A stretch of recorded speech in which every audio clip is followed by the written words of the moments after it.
അമ്മേ നാരായണ, ദേവി നാരായണ, ലക്ഷ്മി നാരായണ, ഭദ്രേ നാരായണ.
നായക തൂഫാൻ, വന്ന ജോലി ഉടനെ പൂർത്തിയാക്കണമെന്നാണ് നിന്റെ കണ്ണുകൾ പറയുന്നത്. ലേക്കിൻ വോ നഹി ഹോ ജായേഗ, അത് ചെയ്തു തീർക്കാൻ ബുദ്ധിമുട്ടാണെന്ന് നിനക്കുമറിയാം. വോ ആസാൻ നഹീ ഹേ, ആസാൻ നഹീ. അവന് ചുറ്റും കോട്ടയുണ്ട്, വളരെ വലിയൊരു കോട്ട. ആ കോട്ടയ്ക്ക് ചുറ്റും സൈന്യമുണ്ടാകും. തൂഫാനായക തൂഫാൻ. ആ കോട്ടയെയും സൈന്യത്തെയും തകർത്താലും നിന്റെ ലക്ഷ്യത്തിലെത്തില്ല നീ. അവരോടൊപ്പം ഒരു പെൺകുട്ടിയാ. അവളൊരു കൊടുങ്കാറ്റാ, കൊടുങ്കാറ്റ്. തകർക്കാനാവില്ല നിനക്കവളെ. തൂഫാൻ, തൂഫാൻ ഹോ, തൂഫാൻ, തൂഫാനായക. അവളൊരു കൊടുങ്കാറ്റാണ്, കൊടുങ്കാറ്റ്. തൂഫാൻ, തൂഫാൻ, തൂഫാനായക. തൂഫാൻ, തൂഫാൻ, തൂഫാൻ, തൂഫാൻ, തൂഫാൻ.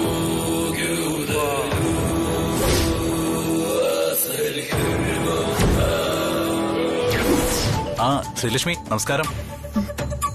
ഞാൻ വിളിച്ചതേ നമ്മുടെ സാന്ദ്ര മേഡം പ്രീമിയർ അസോസിയേറ്റ്സിന്റെ ചാർട്ടേഡ് അക്കൗണ്ടന്റ് മിസ്റ്റർ ഷൈം എബ്രഹാമിനെ കാണാൻ പറഞ്ഞിരുന്നില്ലേ?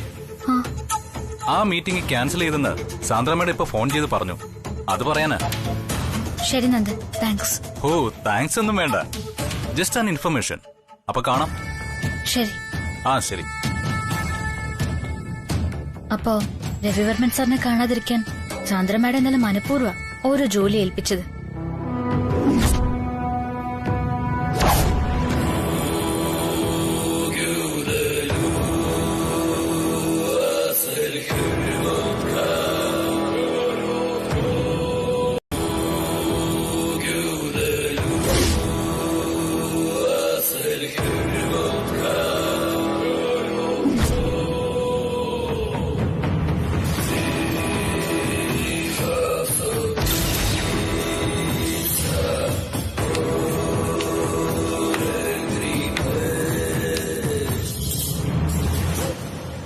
Thank you boss.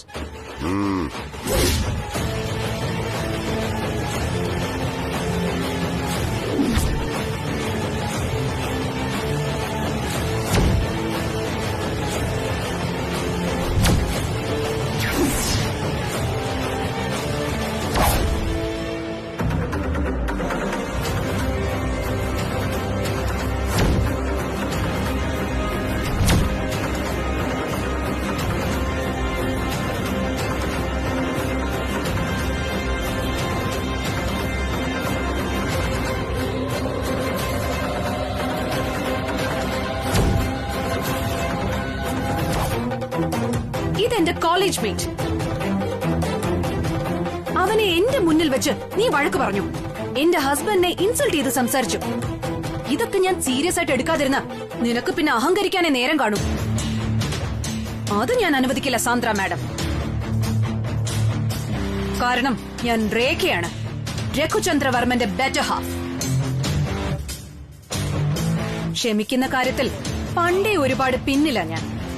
അത് നിനക്കും കുറച്ചൊക്കെ അറിയാവുന്ന എന്റെ വിശ്വാസം. ഏതായാലും ദാ ഇപ്പൊ ഇവിടെ വെച്ച് ഞാനൊരു ശപഥം എടുക്കുക. എന്റെ ഹസ്ബൻഡ് വെറും ഒരു ടെമ്പററി ബോസ് അല്ല. രഘുചന്ദ്രവർമ്മൻ ഈ വർമ്മൻ ഗ്രൂപ്പ് ഓഫ് കമ്പനീസിന്റെ പെർമനന്റ് ബോസ് ആകുന്നത് വരെ ഈ രേഖ എന്ന ഞാൻ ഈ കമ്പനിയിൽ കാലുകുത്തില്ല. ഇത് രേഖയുടെ വാക്ക്.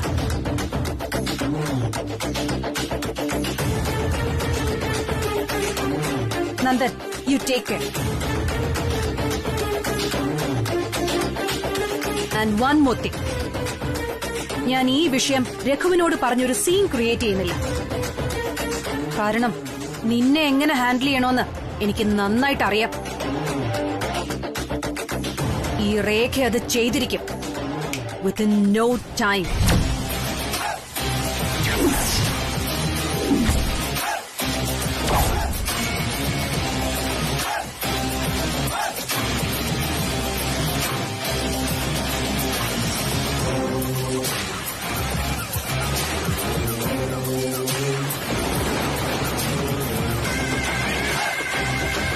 Get back to your work.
നീ ലണ്ടനിൽ പോകുന്ന വിവരം അയാൾക്കറിയാം.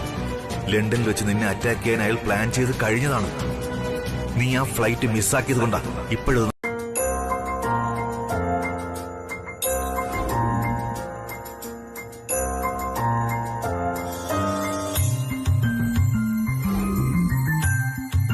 സർ,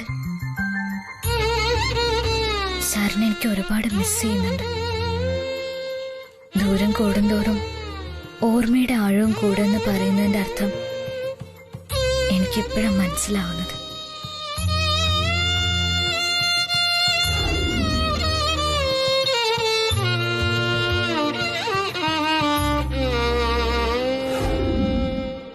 സർ, എനിക്കിപ്പോ ഫീൽ ചെയ്യുന്നത് പോലെ സാറിന് ഫീൽ ചെയ്യുന്നുണ്ടോ അവിടെ?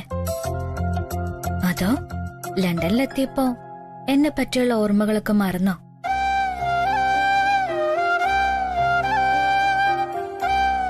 ഏയ് ഇല്ല, അങ്ങനെ മറക്കാൻ പറ്റില്ലെന്ന് അറിയാം എനിക്ക്. എന്നെ ഒരുപാട് ഇഷ്ടാണെന്ന് സാറ് പറഞ്ഞതല്ലേ? അന്ന് ലോഡ്ജിൽ വെച്ച് ഞാൻ എന്റെ ചെവി കൊണ്ട് കേട്ടതാ അത്.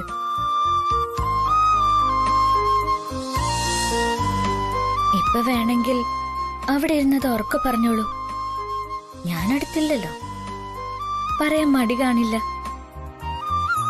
പക്ഷേ സാർ ഒന്നും ഓർത്തോളൂ, സാറിനെ എത്ര ദൂരം നിന്ന് ഐ ലവ് യു പറഞ്ഞാലും എനിക്കത് കേൾക്കാൻ പറ്റും.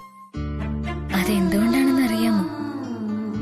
സാറിനെ എനിക്ക് അത്രയ്ക്ക് ഇഷ്ടാണ്, അത്രയ്ക്ക്, ഒരുപാട് ഒരുപാട് ഇഷ്ടം. നമുക്ക് ഒരുപാട് ഇഷ്ടമുള്ളവരുടെ മനസ്സ് എളുപ്പം നമുക്ക് വായിച്ചെടുക്കാൻ കഴിയും സാർ. അത് സ്വയം അനുഭവിച്ചാലേ മനസ്സിലാവും.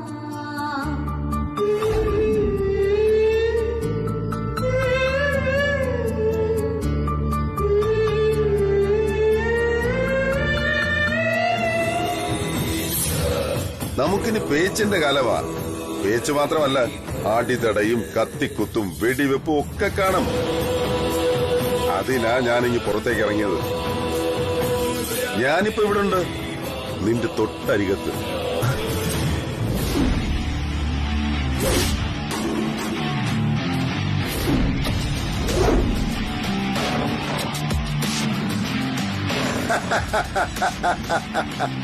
തൊട്ടടുത്തെന്ന് പറഞ്ഞാൽ എവിടെയെന്ന് ചോദിക്കും മോനെ രാജാറാമേ.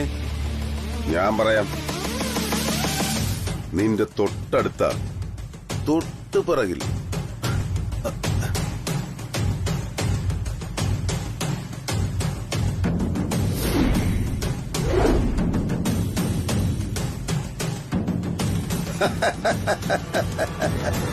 ശോ, പേടിച്ചു പോയില്ലേ? ഓട്ടടാ കേട്ടോ, ഞാൻ വെറുതെ പറഞ്ഞല്ലേ. എന്നാൽ വെറുതെ അല്ലാതെ പറയാൻ മറ്റൊരു കാര്യമുണ്ട്. നിന്റെ കളിക്കൂട്ടുകാരനോട് പറഞ്ഞേക്ക്, അവസാനമായി എന്തെങ്കിലും ആഗ്രഹം അവന്റെ ലിസ്റ്റിലുണ്ടെങ്കിൽ എത്രയും പെട്ടെന്ന് ചെയ്തു തീർത്തോളാൻ. കാരണം അവൻ ഇനി അധിക സമയമില്ല. തീർക്കും ഞാൻ അവനെ ഉടൻ തന്നെ. ദേവിയുടെ ലിസ്റ്റിൽ ഇനിയും ഒരുപാട് ആഗ്രഹങ്ങളുണ്ട് ജിഡി. അതൊക്കെ തീർത്തിട്ടേ അവൻ പോകും. അതുകൊണ്ട് അതിന് വെച്ച വെള്ളം ജിഡി അങ്ങ് വാങ്ങി വെച്ചേരെ. പക്ഷേ എന്റെ ലിസ്റ്റ് ചെറുതാ. ആ ലിസ്റ്റിൽ ഏറ്റവും ആദ്യത്തെ കാര്യം എന്താണെന്ന് അറിയാമോ? ഗൗരിദാസിന്റെ മരണമാണ്. ജിഡിയുടെ ജീവൻ.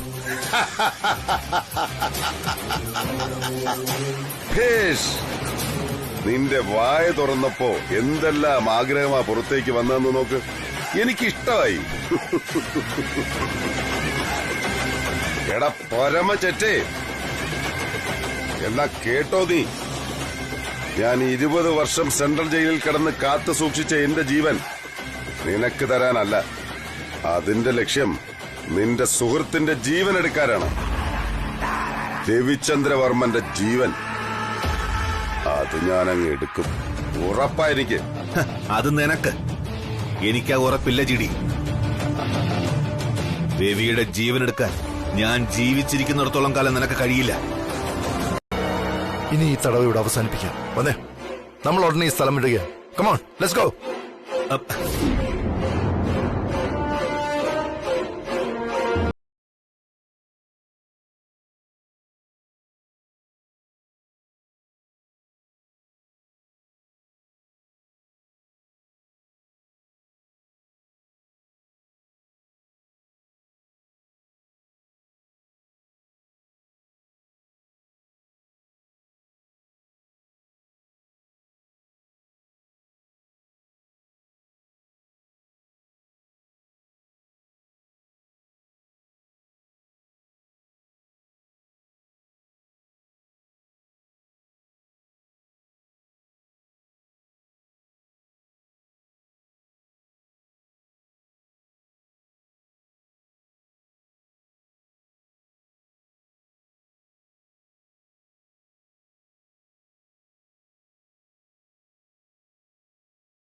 ആ പഴയതിലേക്ക് നീ തിരിച്ചുപോയാൽ സമൂഹത്തിൽ നിനക്ക് ലഭിച്ച നിലയും വിലയും അതോടെ അവസാനിക്കും.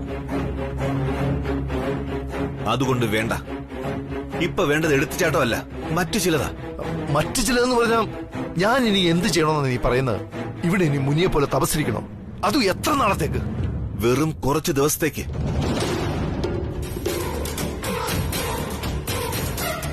രാജാറാം സർ, രവിവർമ്മൻ സാറിനെ കുറിച്ച് ഒരു വിവരവും കിട്ടുന്നില്ലല്ലോ. What's happening?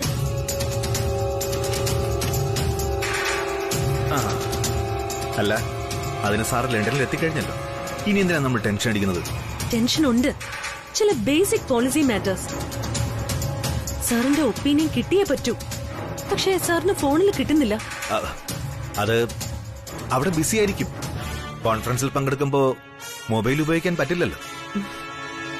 ഫ്രീ ആകുമ്പോ സാറ് തന്നെ ഇങ്ങോട്ട് വിളിക്കാന്ന് പറഞ്ഞിട്ടുണ്ട്.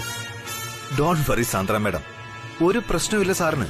എന്തോ ഈ സിറ്റുവേഷൻ എനിക്കങ്ങോട്ട് ഒട്ടും കംഫർട്ടബിൾ ആവുന്നില്ല രാജാറാം സർ. രവിവർമ്മൻ സർ ഒരു ദിവസം ഓഫീസിൽ ഇല്ലെങ്കിൽ എന്തൊക്കെ തലവേദനയാ ഫേസ് ചെയ്യേണ്ടി വരുന്നതെന്നറിയാവോ? ചില സമയങ്ങളിൽ ആ രഘുവർമ്മൻ സാറിന് കോമൺ സെൻസ് പോയിട്ട് ഒരു സെൻസും വർക്ക് ചെയ്യുന്നില്ലെന്നതാ കഷ്ടം. നമ്മുടെ ബോസിന്റെ ബ്രദറായി പോയി. അല്ലെങ്കിൽ വലിച്ചു കയറി വല്ല കടലിലും കൊണ്ട് എറിയേണ്ട മുതലാ അത്. ഇപ്പൊ തന്നെ ഇങ്ങനെ പറഞ്ഞു തുടങ്ങിയ എങ്ങനെയാ മാഡം? രഘുവർമ്മൻ സാറ് ചാർജ് എടുത്ത് പണി തുടങ്ങിയതല്ലേ ഉള്ളൂ.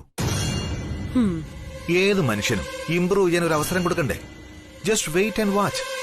അയ്യോ, ഇനിയും വയ്യപ്പാ, നമിച്ചു. ഈ രഘുവർമ്മൻ ആളെപ്പോ എങ്ങനെ എന്ത് ഡിസിഷൻ എടുക്കുമെന്ന് ദേവേന്ദ്രന് പോലും ഊഹിക്കാൻ പറ്റില്ല. സോ അദ്ദേഹത്തിന്റെ അസിസ്റ്റന്റായി ജോലി ചെയ്യാന്ന് പറഞ്ഞാ തീയില് കാല് വെക്കുന്നത് പോലെയാ. ഞാൻ അതിൽ നിന്ന് രക്ഷപ്പെട്ടത് തന്നെ മഹാഭാഗ്യം. മനസ്സിലായി. നമ്മുടെ ശ്രീലക്ഷ്മി മാഡത്തിന് ഇനി ആ തീയുടെ മുകളിലൂടെ നടക്കേണ്ടി വരുമെന്നർത്ഥം അല്ലേ? തീർച്ചയായും. അതാ എനിക്കൊരു ഡബിൾ സന്തോഷം.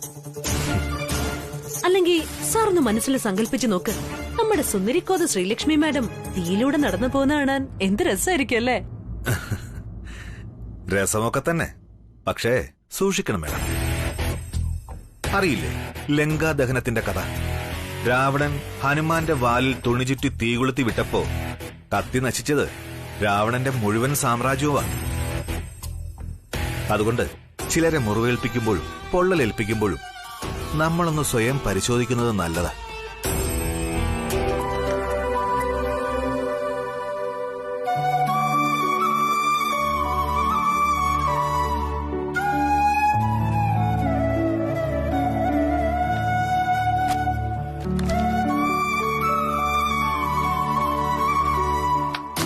Hello guys, can you spare 2 minutes please?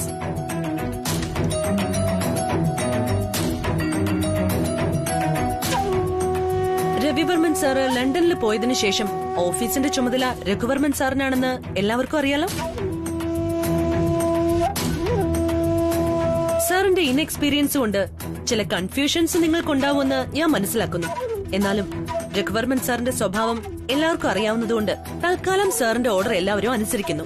അത് നമ്മുടെ ഡ്യൂട്ടിയാണ്.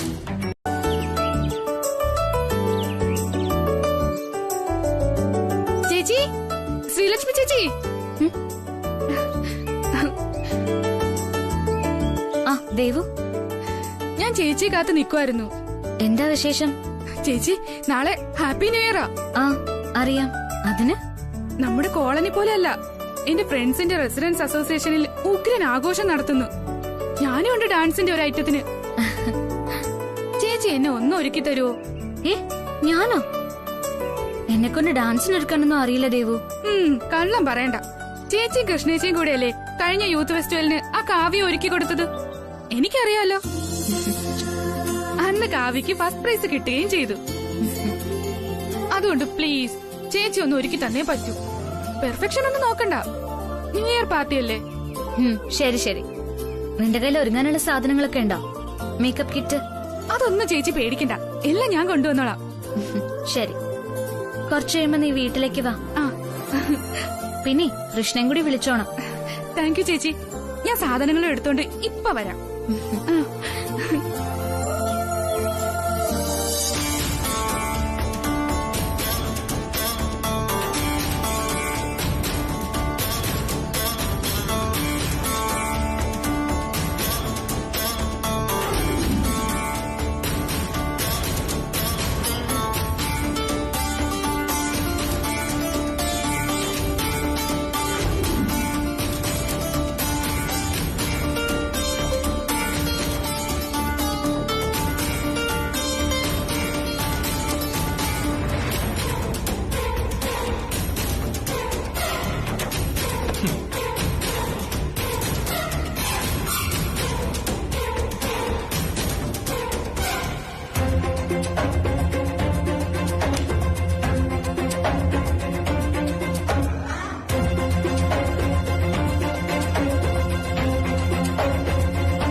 രാജാറാം ചിലപ്പോ ജാമർ വെച്ചിട്ട് നിന്ന് വെറുതെ പറഞ്ഞായിരിക്കുമോ എന്റെ ഫോൺ മാത്രം ബ്ലോക്ക് ചെയ്തിട്ട്. സാർ ഫ്രൂട്ട്സ് കഴിക്കൂ സാർ. സാർ സർ ഫ്രൂട്ട്സ് കഴിക്കൂ സാർ. ഫ്രൂട്ട്സ് കഴിക്കൂ സർ. ഫ്രൂട്ട്സ് കഴിക്കൂ സാർ. സർ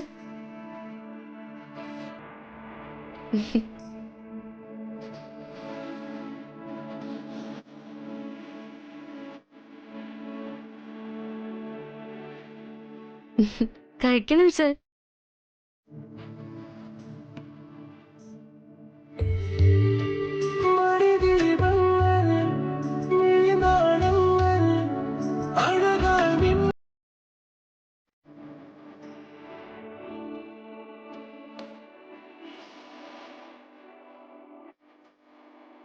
പരസ്പരം ഇഷ്ടപ്പെടുന്നവർ വിശന്നിരിക്കുമ്പോ അവർക്ക് ആഹാരം കൊടുത്താ ആ ഇഷ്ടം കൂടുതൽ ആഴത്തിലേക്ക് പോകുമെന്ന് പറയാറുണ്ട് സർ.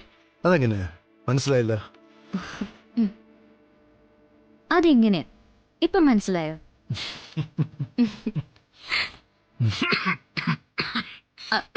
സർ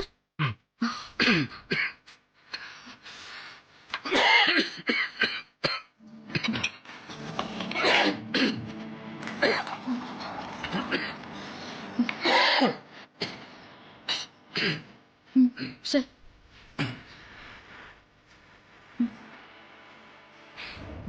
ഓക്കെ ആയോ സർ?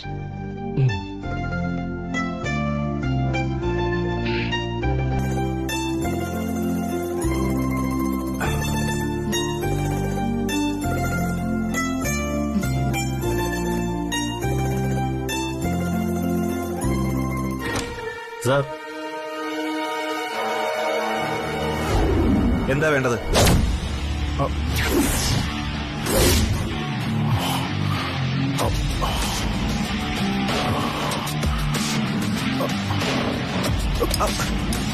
രവി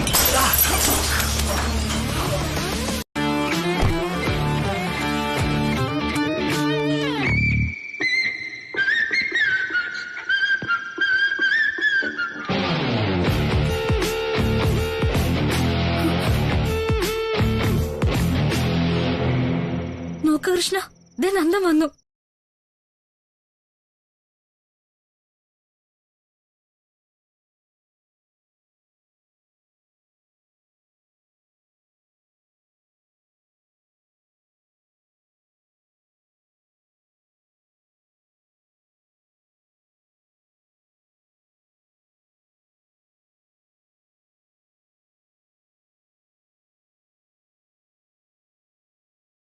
എന്റെ കയ്യിലെന്നറിഞ്ഞ് ഞാൻ തിരിച്ചു ഓടി വന്നപ്പോഴേക്കും താൻ പോയി. ഇതിപ്പോ എന്നെ ഇവിടെ വരുത്താൻ വേണ്ടി താൻ ഇറക്കിയ നമ്പറാണോന്നാ എന്റെ സംശയം. അയ്യോ അങ്ങനെയൊന്നുമല്ല, വെറുതെ തെറ്റിദ്ധരിക്കരുത്. ഞാൻ വെറുതെ തമാശ പറഞ്ഞാടോ. തന്റെ ഫോൺ ലോക്കായിരുന്നതുകൊണ്ട് എനിക്ക് വിളിക്കാൻ പറ്റിയില്ല, അതാ സംഭവിച്ചത്. പക്ഷെ എന്റെ ഫോൺ ലോക്കല്ലായിരുന്നല്ലോ. അതിൽ നിന്ന് ഇതിലേക്കൊന്ന് വിളിക്കാൻ തനിക്ക് വലിയ ബുദ്ധിമുട്ടായിരുന്നു അല്ലേ? സത്യം പറഞ്ഞ ഞാനും സരോജവും കൂടി നന്ദനെ കണ്ട് സംസാരിക്കണമെന്ന് വിചാരിച്ചിരിക്കായിരുന്നു. അന്ന് പോലീസ് സ്റ്റേഷന് വന്നിട്ട് നന്ദന് വലിയ ബുദ്ധിമുട്ടായല്ലേ? അതെ നന്ദ, എനിക്കും വലിയ വിഷമായി. എന്ത് ചെയ്യാനല്ലേ? അതൊന്നും കുഴപ്പമില്ല ആന്റി. എന്തായാലും സമയത്തിന് രവിവർമ്മൻ സാർ വന്നല്ലോ. അതെ അതെ, ആ സമയത്ത് രവിവർമ്മൻ സാർ വന്നില്ലായിരുന്നെങ്കിൽ നമ്മൾ പെട്ടുപോയേനെ. നമുക്കെന്തോ ദൈവഭാഗ്യമുണ്ടെന്ന് കരുതിയാ മതി. അല്ല നന്ദനെന്ത് ബാഗൊക്കെ ആയിട്ട് നാട്ടിലേക്ക് പോവാണോ രാത്രി? ന്യൂ ഇയർ ആയിട്ടാ? അല്ലല്ല, ഇത് ഗിറ്റാറാ. നമ്മുടെ ദോസ്തിനെ കാണാൻ വേണ്ടി കൊണ്ടുവന്നതാ. അപ്പൊ കൊണ്ടുവന്നോ? ഞാൻ വിചാരിച്ചില്ല കൊണ്ടുവരുമെന്ന്. അതെന്ത് പറച്ചിലാണ് ദോസ്ത്? വാക്ക് പറഞ്ഞിട്ട് പറ്റിക്കണ ആളല്ല ഞാൻ. പറഞ്ഞ ചെയ്തിരിക്കും. അതാണ് Nandan style.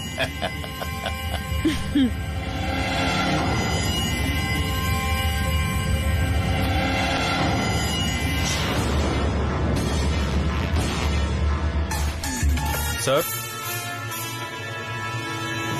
Sir sir sir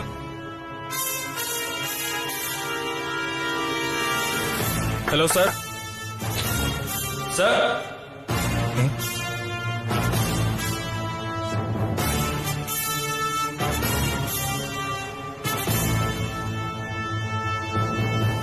Marshal sir റൂമിലില്ല. റൂമിലില്ലേ? പിന്നെവിടെ പോയി? വാ.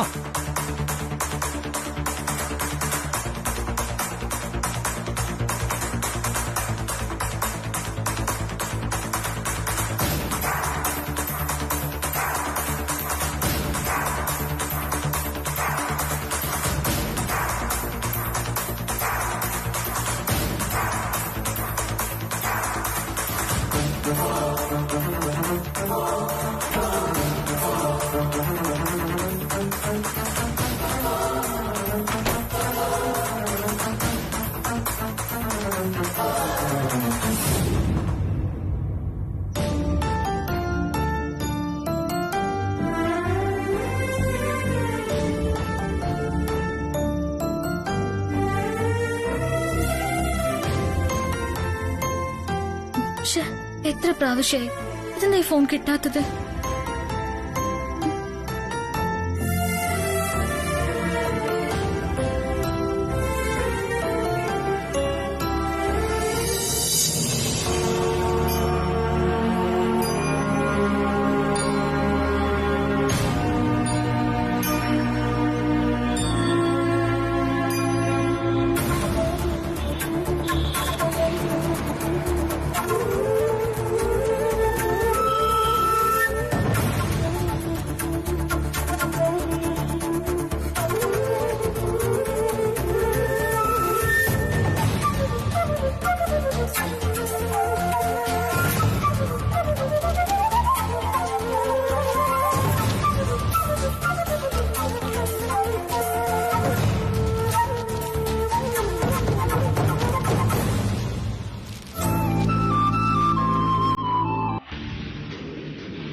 Bloody fools.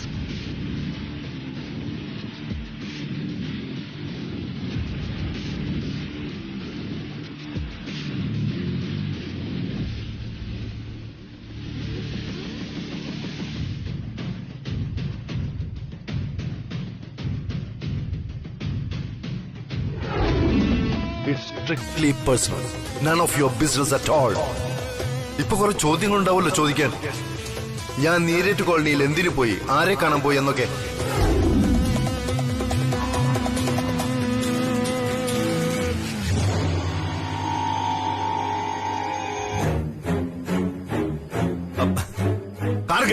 സർ,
ലക്ഷണം കണ്ടിട്ട് കോളനിയിൽ ന്യൂ ഇയർ ആഘോഷങ്ങളൊന്നുമില്ല.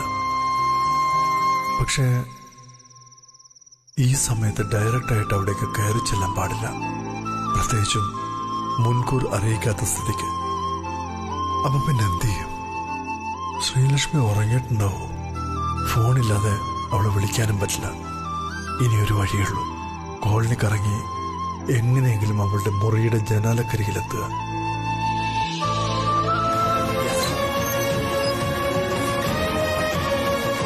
ശ്രീലക്ഷ്മി ലക്ഷ്മി ലക്ഷ്മി ശ്രീ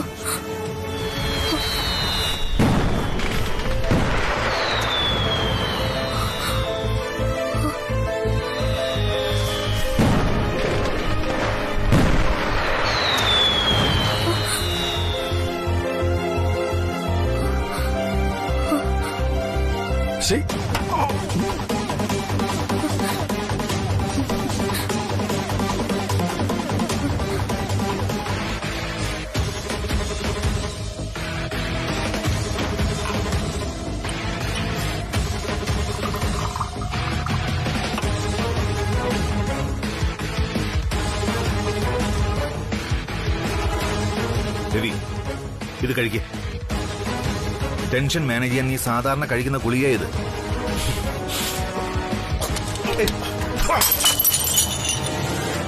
ഇറങ്ങി പോണവിടുന്ന്. രവി, ഞാൻ പറയുന്നത് Ravi. I say you get lost.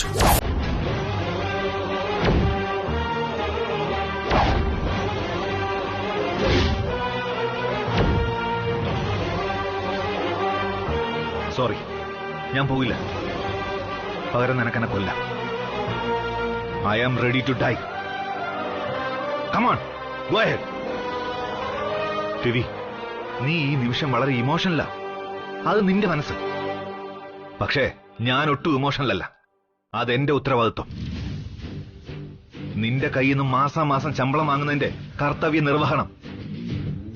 ഇവിടെ ഒറ്റ ചോദ്യമേ ഉള്ളൂ. നീ ശമ്പളം തന്ന് എന്നെ ഏൽപ്പിച്ച ജോലി, നിന്നെ സംരക്ഷിക്കുക എന്ന ജോലി കൃത്യമായി ചെയ്യുക എന്നത് മാത്രമാണ് ഞാനിപ്പോ ചെയ്യുന്നത്. എനിക്കത് ചെയ്യാൻ ന്യൂ ഇയർ രാത്രി എന്നതും പ്രിയപ്പെട്ടവർക്ക് ഗിഫ്റ്റ് കൊടുക്കുക എന്നതും ഒരു തടസ്സമേ അല്ല. ഇനിയിപ്പോ നിന്റെ അനിയൻ രഘുചന്ദ്ര വർമ്മൻ റോഡ് ആക്സിഡന്റിൽപ്പെട്ട് കിടക്കുന്നു എന്ന് പറഞ്ഞ് നീ പോയാലും ഞാൻ ഇതുപോലെ പിടിച്ചുകൊണ്ടുവന്നിരിക്കും. That what I am suppose to do.